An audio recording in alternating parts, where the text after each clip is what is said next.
What is going on, Ravens flock, and welcome back here again to another episode of the Ravens Way podcast. Joining me, as always, is Voss, and joining us this week is Engraven. How are we feeling tonight? How you doing?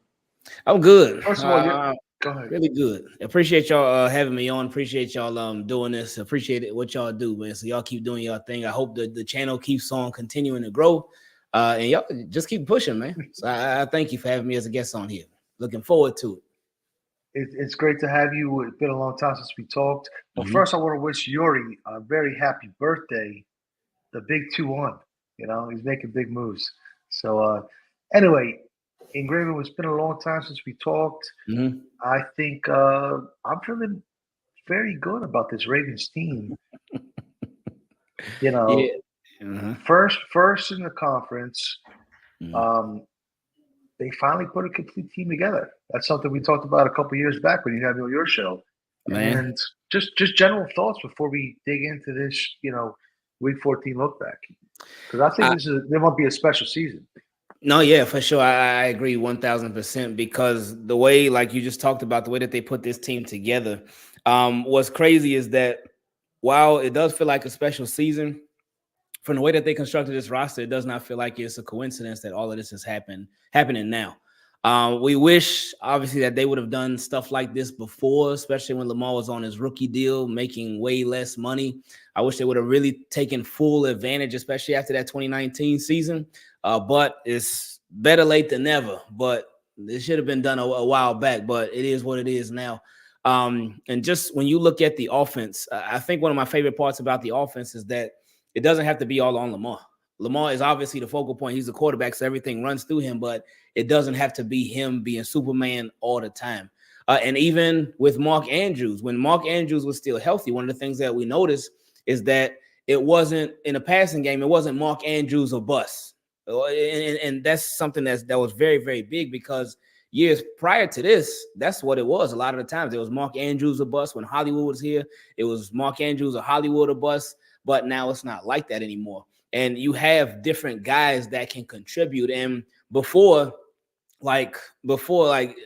previous years before this one, had Mark Andrews went down, we would have been like, oh, well, all right, well, I guess that's that. I guess that's a wrap. It's over with. Season's done. But Mark Andrews is down, which is still extremely unfortunate because with Mark Andrews, this is an even better team. But the way that they constructed this roster, they can withstand that blow of Mark Andrews going down. They withstand the blow of J.K. Dobbins going down. They can withstand the blow of Ardarius Washington having gone down. They can withstand the blow of Tyus Bowser never having even played. They can withstand the blow of David Ajabo going down. And there's been other guys throughout too. And even think about this too. Again, roster construction. How many of us, I know I did for sure, but how many of us at the very beginning of the season, when they were like, oh, Marlon Humphrey, he got to have like this cleanup surgery. He's going to be out for a little bit with a foot injury. It's like, oh no, this secondary, it ain't looking so good. Oh, man, the whole pasty. Yeah. It was the whole pasty we were concerned. Yeah, it was scary. It was so scary, but they were able to withstand him being out. They missed Dafe away for a short period of time. They had missed Ronnie Stanley sometime. There was a game where Tyler Linderbaum missed. Different guys have missed time, but the way that this roster is built, they are built to withstand those blows. And then another thing that I really appreciated is the way that Todd Monken has been using Lamar Jackson. I felt like with Greg Roman, I don't think it was a bad offense. I don't think he was a bad offensive coordinator, but I feel like Lamar, the offense just maxed out. They reached their highest heights. But I feel like under Greg Roman, Lamar, they really maximize him as a runner, but not a quarterback. But I feel like this offense is maximizing him as a quarterback and not a runner. And Lamar said it himself. And I mean, I feel like we can see it from watching the games too, that Lamar Jackson, he's actually holding back as a runner too. They're not fully letting him loose yet as a runner. Just the way that he's been running, the lack of just because he could get into that second gear quick, but he ain't been doing it as much. And I feel like he's just trying to reserve himself and have self-preservation so he can be here for the long part of the season. Absolutely. Real quick before Yuri comes in, do you agree this is the best Ravens roster since 2012? Oh, since I know you're a long time Raven. Oh, I personally think it might even be better than 2012. But I think we agree on that, Yuri, don't we? Yeah. I mean, yeah, I really think I even think 2011 that roster was really, really, really, really good too. Yeah, I was better than Um, 12. yeah. Still a Ooh, JJ. Hmm. that's tough. I would really, really have to think about it because you look at wide receivers. I don't want to go down every single position or whatnot because that'll take forever. But it's definitely up there. It's definitely up there Yeah, for sure as one of the best Ravens rosters. And even more recent years, I think it's definitely better than the one in 2019 too. I think in more 2019, balanced. yeah, More balanced. exactly. Boom. Because the Mhm. offense in 2019, they were blowing all these people out of the water, which was great. But and I think that made the defense look better than what they were. The defense wasn't bad, but I think that the fact that the offense was pull up like 30, 35 points a game and whatnot, and then the defense could just, all right, rush the passer, catch some picks, we'll be straight. I think that They were front enhanced. runners. Yeah. They were So, front runners. It made the offense look better than they were too because they mm, never had to chase points. But anyway, let's ooh. pass the baton to Yuri. Let's get some top line thoughts before we dive into this Week 14 look back. All right, let's get Yeah, it. I'm feeling good. I'm feeling good about the offense. And Graven made a lot of really good points there.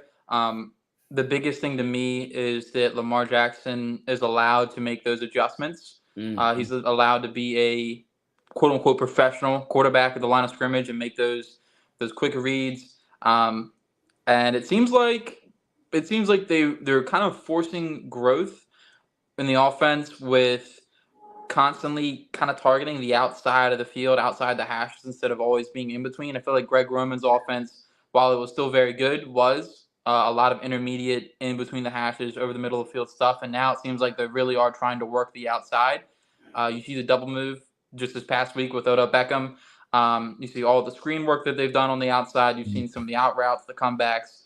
Um, it's very impressive. The only caveat I would say to it is I do think that they've gone a little too far in the other direction of not using the middle of the field. I still think they should get some crossers going, get Zay Flowers in space, get these explosive players that we paid a lot of money to and drafted high in space. Maybe get Keaton Mitchell a little more involved out of the backfield. I think that would be a nice usage. But overall, I'm feeling good about the offense. I mean, they've scored what 30 points in 6 straight games, 5 straight games. So it's rolling. It's rolling pretty hot. And the biggest takeaway I have from this past game, is that they were given a negative game script. They were not given the lead. It wasn't like we were mm. up 14-3 and the other Okay. team came back. The Ravens had to chase points a little bit in that game, getting a shootout. And that was Hmm. my question kind of coming in this game was like, we're coming into the rest of this second half of the season more so is what happens when the Ravens aren't in a favorable position? What Mm. happens with the pass offense? They have to go out there and throw the football. And it's not a Lamar Jackson thing. It's a chemistry thing. It's a new offense. It's how these pieces fit and work. Yeah, And they went out there and I mean, one touchdown was a wide open one. The other one was just Odell Beckham being a good route runner and making a nice move downfield. But overall, the um, third one was the most impressive. The third one was the dime, Yeah. and yeah, then the 2 point conversion after it. That was the one to me. yeah. So I feel really good about the offense, the team as a whole. I was 75, 80% all in. I just wanted to see what the pass offense did. Now I'm pretty much all in. I'm ready to, you know, bring on the next teams, bring on whoever you got. Mm. I love that. And speaking of that third touchdown pass that you brought up, and that's a really good point. The Ravens were put in a situation where they faced a lot of adversity, and I like how you put that about it being a negative game script. With that pass with to Zay Flowers for that touchdown, it was so special on so many different levels because if you recall, first it was third and I want to say third and 11, Yeah, but third and then 11. there Yep. was a sack. So the sack Hmm. it backed it up even more. And then for that, just the game to be frozen for as long as it was when they were reviewing it. Oh, was Lamar down or not? Was it a forward pass or not? Then they're like, all right, it's not an incomplete, but you got sacked. So they had to back them up even further. And it's like when the Rams defense obviously knew it's a passing situation because the Ravens need a touchdown. So for Lamar Jackson to find Zay Flowers to hit him on with that strike in that situation, that was amazing. And then of course it was brought out too by Nelson Aguilar, or that Nelson Aguilar talked to Lamar in the huddle and said, "Oh yeah, I'm gonna take the safety out of the way of Zay Flowers. I'm gonna open that up for him because the safety's gonna follow me." So Zay Flowers ended up being open. It was just a perfect play, perfect execution. And then to top that off well, not necessarily to top it off, but to go along with it, the 2-point conversion. Well, Lamar's getting hit. The man jumps up in the air, throws a strike to Zay Flowers for 2. Unbelievable. Unbelievable. Yeah, I thought Lamar had a masterful performance, definitely through the air, and but with his legs too. And I really do think the percentage of rushes that he picks up first downs on, it's like the ace. It's like the ace of spades. It's 3rd and 6, nobody's open, and he can pick it up with his legs. And to your point earlier, they they're actually his scramble percentage is up this year. Jonas wrote an article at the Baltimore Banner this week, and looking into all those stats, his scramble percentage is up. It's his highest percentage of his career, and I think just spreading the field out, giving him more space to make plays has been beneficial. A couple of thoughts on the offensive side. I thought this was a pass-heavy script. I was at the game, so you went. Yeah, that was my first time I took my kids to the game. Oh, cool. The 10-8, and they were finally, and it was bad weather, but it was a damn good game. So we'll take that trade off. Mm-hmm. The offensive tackle rotation was interesting to me. I can understand putting McCary in, but I guess we're trying to groom Falele, because Moses. Anyway, that was interesting to me. And then the wide receivers stepping up in a big way. Flowers and OBJ. We went so long with if your top guy Dennis Pitta or whoever got hurt, the Ravens' seasons were cooked. And now they finally took our advice and got some depth of pass catchers and depth of playmakers. And guess what? It's paying off. Yes, you ain't lying. Speaking of the offensive tackle situation, I just thought that was, for lack of better words, weird. I remember when I was watching the game live, I was thinking like, oh, I didn't hear anything about Ronnie Stanley getting hurt, and now Morgan Moses is out too. Like, what is that about? Because I don't recall ever seeing. Well, you know what? No, we did see that before when the Ravens were switching left tackles in the Raiders game.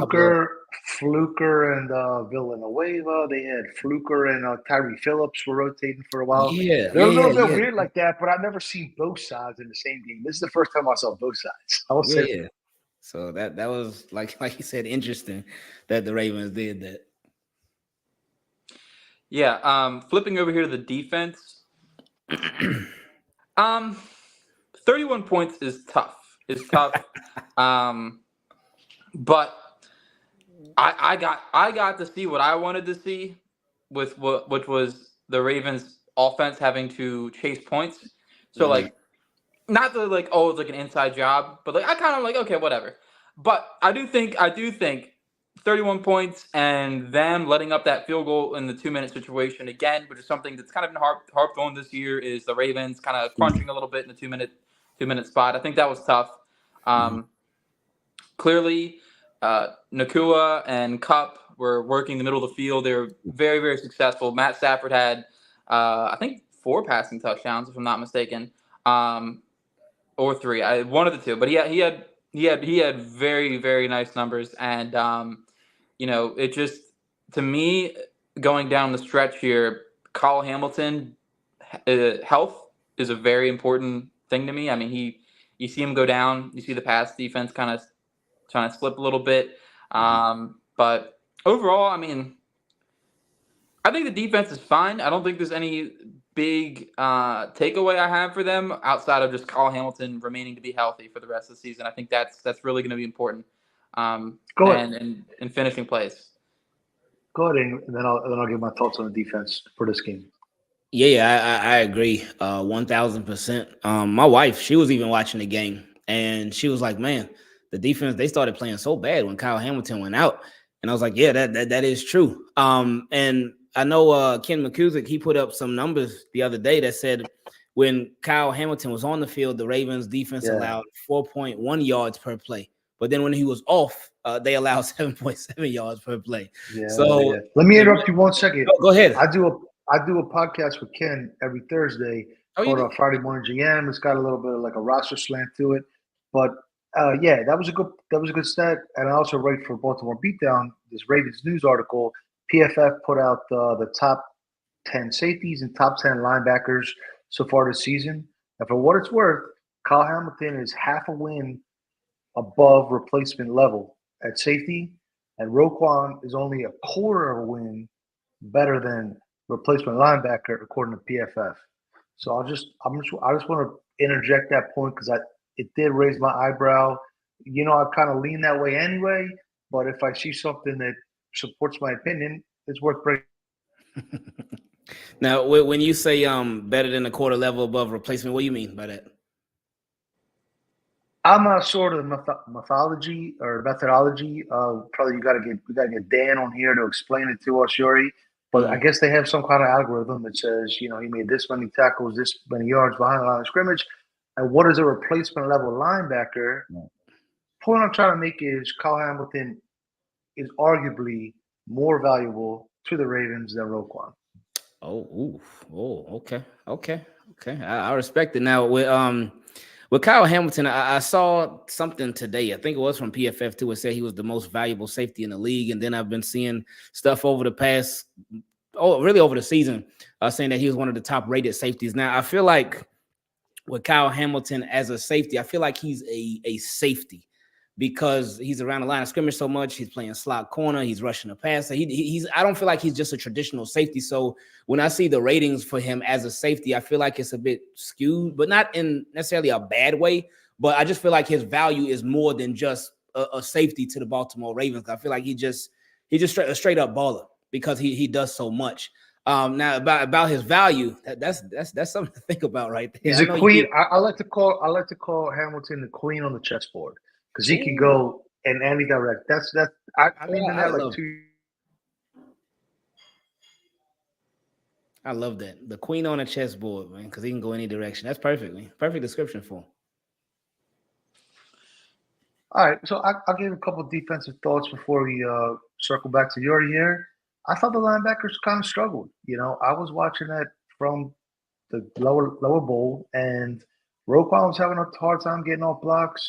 Queen was having a hard time getting off blocks in the first quarter, and then McVay hit him with those just the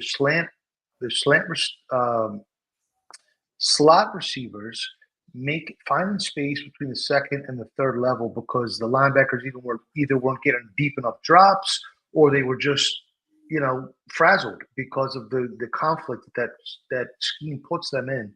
So I think that's something to note. And the question is, are there limitations to McDonald's scheme, Yuri? We've talked about the scheme, we've praised the scheme, but now they're running into some of these, Shanahan tree teams.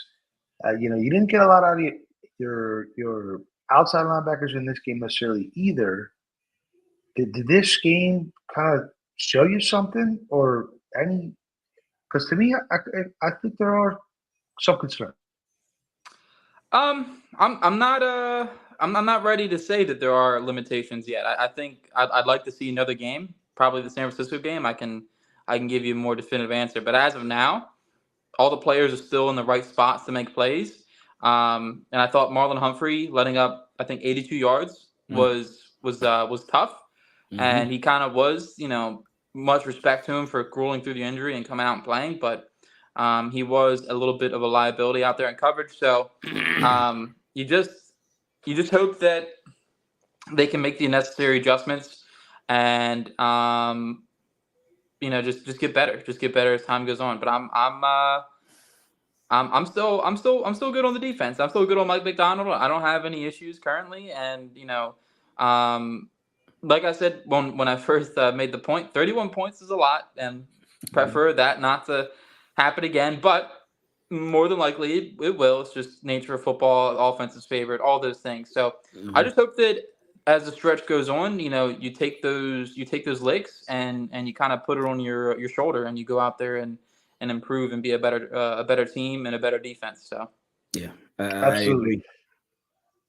Before we move on to our preview of the next game, nice prime time matchup, got to give a little tip of the cap to Justin Matabike. 5 pressures, he continues to absolutely dominate. I thought this might have been maybe his best game, maybe not from run defense, but from pass rushing standpoint, considering the conditions, considering that he wasn't getting a lot of assists from other people providing pressure and the ability to get cleanups. I thought this was a really good game for him. So Spielberger put it out 23 million a year. I think that might be a little rich. And Spielberger is pretty spot on when it comes to projections. But I just think we should appreciate him. It's like we have so many other, Ravens pass rushers over the years that had that breakout fourth season.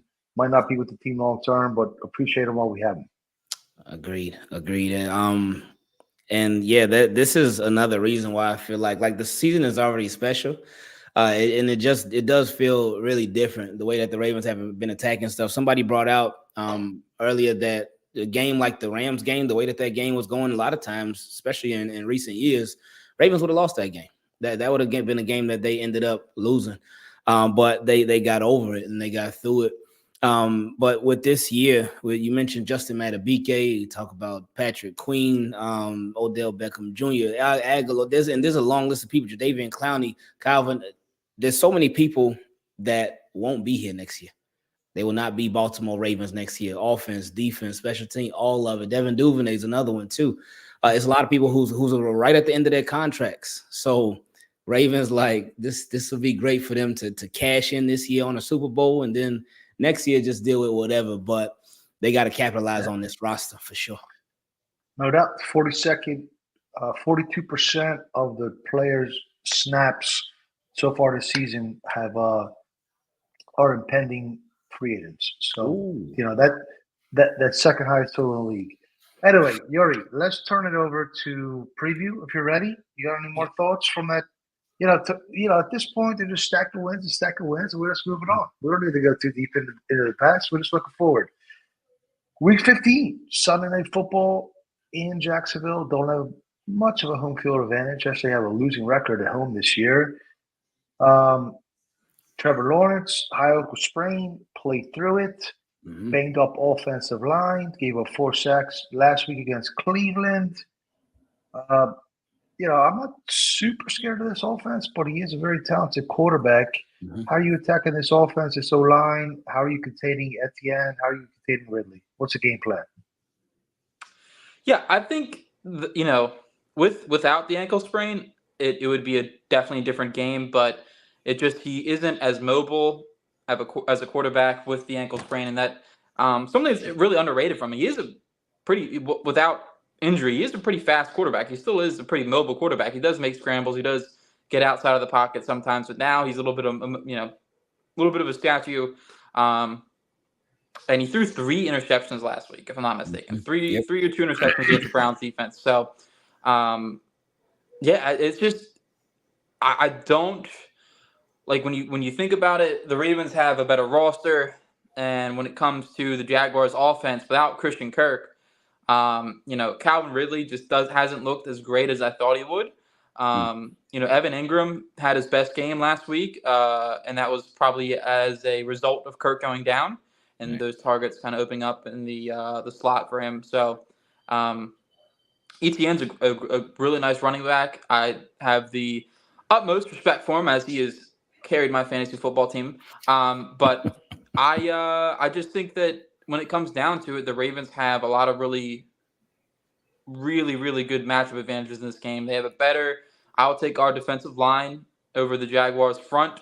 I'll take our linebackers in coverage against Ingram. Ingram is a kind of like a wide receiver tight end hybrid, and I do think that maybe that could be used to the Jaguars' advantage in this game. And if the Ravens were to lose this game, it would probably be because Evan Ingram has a really big impact. But overall, it's just I don't know. I still like this Ravens defense. I really do, and I'm not sure if the Jaguars have the right pieces and the right talent to go out there and punch the Ravens in the mouth like the Rams did when the Rams have 2 really, really good wide receivers, and that offensive line kind of really doesn't they have Kevin Dotson, great lineman. So I think it's just tough. Scheme. They have a better scheme. Go ahead. Yeah, I could see the Jaguars treating this game against the Ravens sort of like the Bengals did in week 2 with Joe Burrow, because he was dealing with that injury in week 2, the ankle injury, I believe. So it was a lot of quick passes, quick passes, quick passes.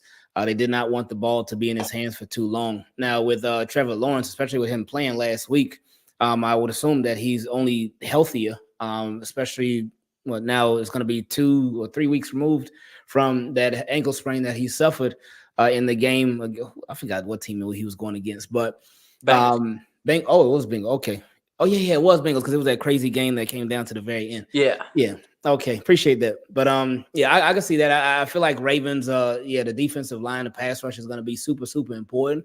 Because like you mentioned, he won't be, or he shouldn't be as mobile. I'm sure he'll still get his scrambles in here and there, but it won't be as frequently as it would be on a normal game basis.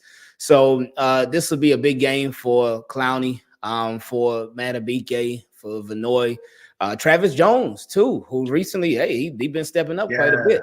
So he's our that's guy. yeah. We're big Travis Jones fans on this podcast.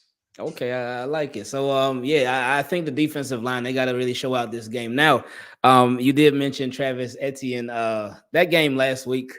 I know it's two completely different teams, two different schemes and whatnot, but Ravens were like, they were getting run all over in that Rams game. It was like, wow, like what is going on? It was all borderline embarrassing. So you would hope that, hey, maybe they were a little rusty on the bye week or something, like they're coming off the bye week, and hopefully they'll be in a much better groove this time around, and they'll be able to stop the run so they can make it easier on the rest of their defense too. I think the Ravens he can run on because they've been so damn good in run defense for so many years. Mhm. But to me, I'd rather get run on a little bit than passed on, and Mhm. I'd rather get run on than have the other team stop my passing attack or stop my rushing attack.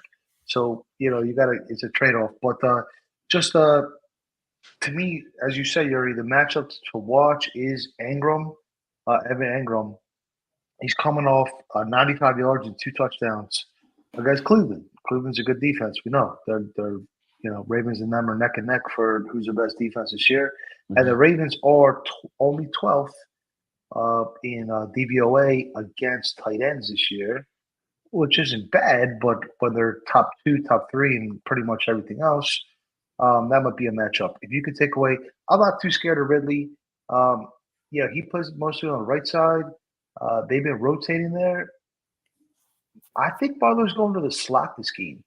I think Marlowe should be in the slot until Kyle Hamilton comes back because you got Ronald Darby sitting on the bench. Didn't play a defensive snap last week, and he has better grades and metrics and all that stuff than Marlowe. Not that he's better than Marlowe, but he's playing at a good enough level where I'd rather have Marlowe in the slot versus Mollett or even Pepe coming off an injury, rusty. Right. What was Marlon's injury before he went out? It was a calf, and he had Calf foot injury. surgery, and they were scared it would have been a little bit Achilles. I like to see Marlowe. You don't need to test him on George Pickens running 9 routes. Let's let him do what he does best while he's a little nicked up and cause some havoc in the middle of the field. Blitz, slot blitz. He's a great slot blitzer. He can, maybe punch a ball out on a little like an in route or whatever. But anyway, let's flip it over to the offensive side of the ball versus the Jaguars defense.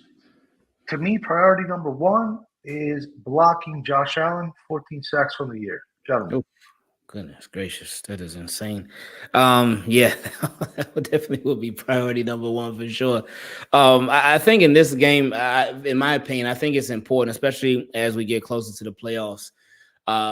Lamar Jackson and Rashad Bateman, they are so close, man. They are very close. It's like it's right there. And I feel like they gotta get it going, especially with the deep ball. With Lamar Jackson and really this offense, that deep ball it takes the offense to a whole nother level. And they've just had some miscues here and there. Sometimes Lamar will throw the short. Sometimes Rashad Bateman, he may slow down a bit or whatnot.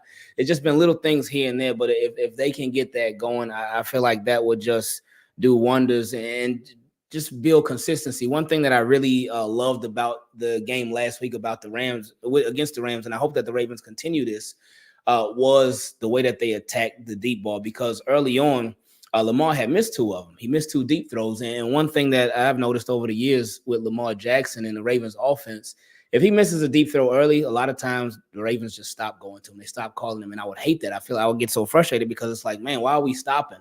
But last week they kept attacking. They kept throwing the deep throws. He would miss some, but he sure made some too. So I hope that this game that him and especially Rashad, obviously him with anybody, but I really hope that him and Rashad Bateman can get that deep ball going. Yeah, that's a very good point about them attempting a deep pass and then going away from it if it doesn't click. And once again, to your point, this past game, they went and they kept going at it and they kept attempting it. And I think that's coming into this game. I'm not sure if they could do it as much because the Jags do love running quarters coverage and keeping four defensive backs kind of on the backside. So I think this game might be the inverse. It might be a little more intermediate, more short, kind of working the Jags linebackers, working their corners. They do have a good secondary. But to your point, I mean, you do have to take your shots when you can in your spots. Take your shots in your spots. Go out there and it is tough. The connection between him and Bateman on these deep passes. Bateman is a very good separator. But I'm just not sure at this point if it's ever going to come around because it hasn't happened, and it feels like it hasn't happened since the Jets game last year. So you gotta keep trying. You gotta keep trying till it happens. You gotta make it happen. You gotta make it happen. I'm with that. That's I'm my with mentality. I'm with that. But overall, the Jags and to Voss's point about Josh Allen being a game wrecker at this point, you just gotta. The Ravens probably have to. We'll see what Stanley. I guess is another big Ronnie Stanley spot. How is he going to hold up in pass protection? And last week he was very, very good, and I hope more of the same for this week. But I will say though, the Ravens probably could run for 200 yards on the Jags defense. Yeah. I feel pretty confident saying that. Slide towards Allen and chip. They don't have another guy on the other side. They don't have a defensive lineman that you got to worry about, doubling. I think, you got to attack these defensive backs. To Yuri's point about quarters, they are ninth best in team coverage grade per PFF, which kind of surprised me because they've given up a lot. They gave up 300 yards plus to Flacco last week, 38-year-old Flacco. And they're poor they're good on third down, but they're poor in the red zone. So Andre Cisco, safety I liked coming out of Syracuse a couple of years ago. Been playing well for them. He's nicked up. He was limited today, I believe, as well as Tyson Campbell, a South Florida cover corner he's probably boys with Lamar from, back in the day, I would bet. But if those two guys come back, you got a little bit more of a challenge. If not, I think, you got some matchups to exploit. To me, to Yuri's point again, I don't see much resistance against the run game. And I will make this point before I drop the odds and we can do our predictions.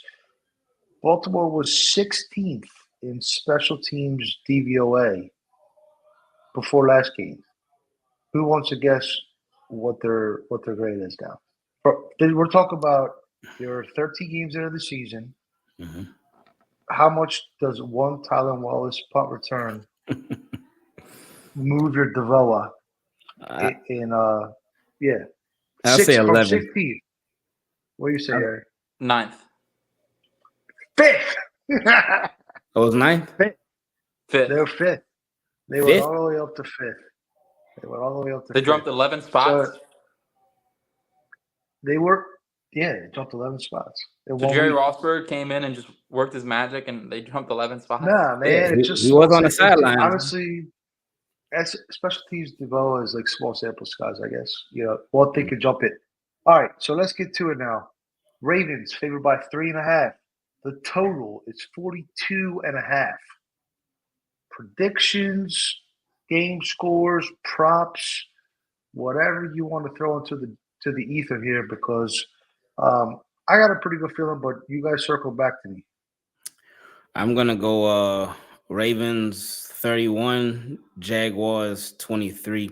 I initially felt like this would be like a 10-point game for the Ravens, a 10-point win.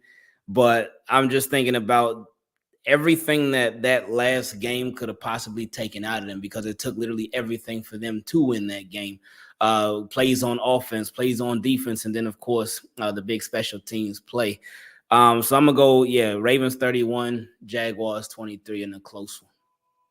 Yeah, you took my score for the Ravens there. I was gonna go 31, but now I gotta pick something else. So I'm gonna go with Ravens 33, Jaguars 24. I do think the Ravens do sneak one out there with the over the 10 points to Engraven's point, but I just think that and the way that this could get close is this is a desperate Jaguars team. They do need this win. The Texans and the Colts are really starting to put some fire, a fire under their seat for the division title that they've held for so long for this year. So,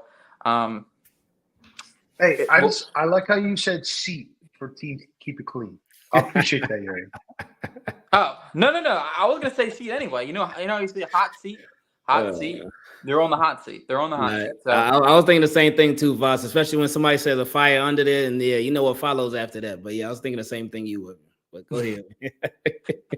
But I just think that at the end of the day, the Ravens are more talented. And despite all the desperation the Jaguars may have, the Ravens are, pretty healthy. They're pretty healthy. I mean, one Kyle Hamilton MCL sprain away from being a complete health. Pepe's back. We'll see what happens there. Not good times the last time we played the Jaguars and Pepe was in, but that's okay. There's always a new day. But in terms of props, I'm going to go ahead and I'm going to go with Keaton Mitchell anytime touchdown. We're going to ride the lightning from last week and just forget that we were hyping that up last week as well. And then I'm thinking here. We'll go ahead and go with Zay Flowers over 60 receiving yards. I just think that they're working the intermediate of the field. It's got to happen this week just because the quarters coverage. It's just that's what kind of quarters coverage, how you beat them. You go over the middle of the field, stay away from the boundary. And then the last prop, and I think this is the week, Voss. I haven't predicted it all year. I haven't predicted it all year. I have predicted no props. Can he get a target? Can he get a target? Well, he'll get a target. He's gonna get a target or a touchdown. Oh, Charlie. I'm going with it. I'm feeling it. You know who he's talking about. Look, I haven't not once this year have I predicted a touchdown, but this week I'm just feeling it because for some reason it's like a Jacksonville game in Florida at 8:15, and it's not like he's like a known primetime player, but it's just more the fact like I'm just feeling it. There's just like some reason like the Ravens tight ends, something happens against the Jaguars. Like that's clicking in my head and I can't get it out. So all right. Say all that to say Kolar finally touchdown. So my synopsis, the Ravens have a healthier team, more talented team, better coaching staff. Jacksonville is vulnerable on the offensive line and the defensive backfield. And those are two places, I'll say it 100 times. Give me a quarterback, an offensive line, and the secondary. And you don't want to be weak in two of those three. I think it might be a little bit of a shootout, though. I think Lawrence is going to make some plays. I think we're going to have to do some – just like we did to Stafford last week. He's throwing balls, force 2 seconds before Cooper Kupp even makes his break in the end zone, and it just falls – teardrop. I mean, that's just like – perfect. You got to tip your hat when you play good quarterbacks, and you got to outscore them. I think the Ravens will be able to outscore them. I have a lot of confidence in this Ravens offense right now. I think they've showed that they can win in different ways. And I will go Ravens 34, Jacksonville 27. So all three of us are pretty close on score predictions there. As far as bets, I will go Ravens money line with the Ravens against the spread with the over. Keaton Mitchell touchdown, Zay Flowers touchdown is plus 1,400. So 14-1. I like that. I also like Trevor Lawrence over half an interception. I think he might throw 2 picks. To be honest with you, I'll be very surprised if he doesn't throw at least 1 pick. I like Beckham over 50 yards, plus 160. Beckham shows up in prime time. That's why they signed him. That's why they pay him the big bucks. And Marlowe over 2.5 solo tackles, plus 105. Lamar over 50 rushing yards as well, because they got lit up by rushing quarterbacks.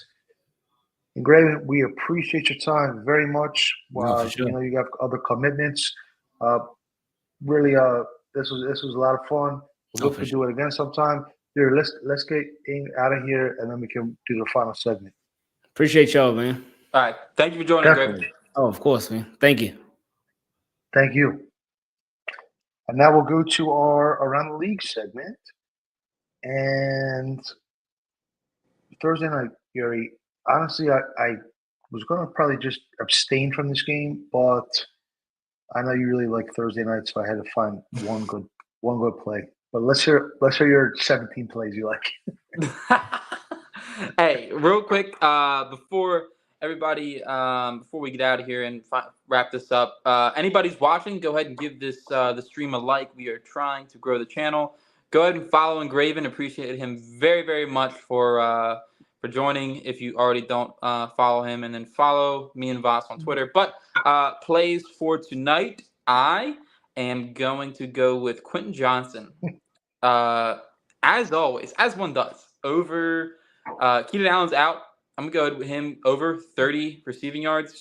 I think his line's like 33.5. I'm trying to – it's one of the two. So I like Quentin Johnson play. I like Easton Stick, the quarterback for the Chargers, to go over 11.5. His rushing yards? Yeah, his rushing yards.